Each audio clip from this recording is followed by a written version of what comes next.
আমি কোকৰাঝাৰত আমাৰ সকলো দল সংগঠন আৰু নেতৃবৃন্দৰ উপস্থিত আমাৰ কোকৰাঝাৰ গান্ধী মণ্ডপত আমাৰ সকলোৰ মৰমৰ সকলোৰ আদৰৰ জুবিন গাৰ্গ ডাঙৰীয়াৰ শ্ৰদ্ধাঞ্জলি জনোৱা এটা প্ৰগ্ৰাম আয়োজন কৰা হৈছে ইয়াত কোকৰাঝাৰ মিউনিচিপালিটি কেম্পাছত আমি সকলো আহি উপস্থিত হৈছোঁ আৰু আজিৰ সময়ত সমগ্ৰ অসমৰ কাৰণে শোকৰ দিন চলি আছে আৰু বড়োলেণ্ড অঞ্চলতো কোকৰাঝাৰতো আজি সকলো যোৱাকালিৰ পৰাই এটা শোক পালন কৰি আছে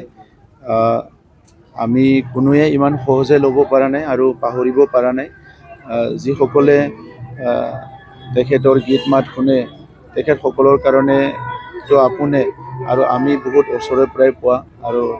তেখেত এটা সময়ত তামোলপুৰত আছিলে মই তামোলপুৰৰে মানুহ তো সেই হিচাপে আমি বহুত ক্লোজ আছিলোঁ আৰু আজিৰ সময়ত তেখেতে যিখিনি কণ্ট্ৰিবিউশ্যন অসম আৰু অসমৰ জাতি জনগোষ্ঠীৰ কাৰণে দি গ'ল সংগীত জগতত সাংস্কৃতিক জগতত এইটো কোনো পূৰাব নোৱাৰিব আৰু সেইকাৰণে আজিৰ সময়ত সমগ্ৰ অসমত শোকৰ ছাঁ যিটো পৰিছে সেইটো বড়োলেণ্ড অঞ্চলত পৰিছে আমি সদায় বিচাৰিম ভগৱানে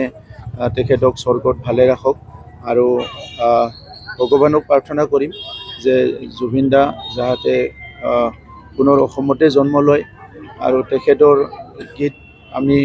সদায় শুনিম আৰু লগতে আশা কৰিম যে অনাগত দিনত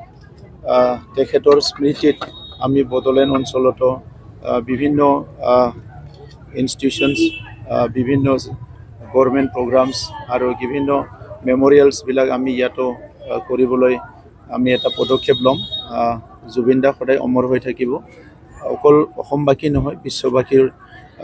ওচৰত তেখেতে সদায় অমৰ হৈ থাকিব আজি তেখেতক শ্ৰদ্ধাঞ্জলি জনাবলৈ আমি সকলো আহিছোঁ আৰু তেখেতৰ শৰীৰটো যেতিয়া আহি পাব আমি তেতিয়া তেখেতক সকলোৱে শ্ৰদ্ধাঞ্জলি জনাবলৈ যাম আৰু তেখেতৰ প্ৰতি শ্ৰদ্ধা আমাৰ সদায় থাকিব